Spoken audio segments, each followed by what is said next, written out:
Chers amis, bonjour. Ce matin, je vais vous parler de Monsieur Yvan Gattaz, qui est le président du MEDEF, et qui profère des menaces ce matin. Alors, il menace de boycotter la conférence sociale. Alors, moi, j'aimerais bien savoir ce que ce monsieur-là, hormis son air narquois, qui m'incite absolument pas à sourire, moi personnellement, ni à rire non plus, malheureusement. J'aimerais bien savoir, dans son esprit, quelles valeurs ont les êtres humains qui travaillent dans les entreprises dont il a l'honneur et l'avantage de fédérer le patronat. Je voudrais bien savoir combien il gagne par mois, par exemple. Je voudrais bien savoir combien il est rémunéré.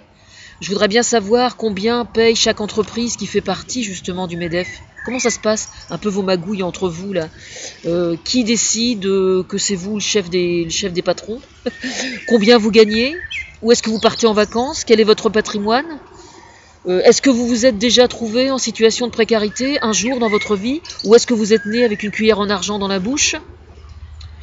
Combien vous gagnez par mois? Comment est-ce que vous êtes arrivé au poste où vous êtes là? Est-ce que vous êtes bien sûr de mériter la place qui est la vôtre? En gros, il faut vraiment arrêter de nous prendre pour des cons. Alors le coup du chantage, je vais boycotter la conférence sociale. Depuis le temps qu'on vous parle, de toute façon, et que vous en avez rien à foutre, ça change pas grand-chose, visiblement.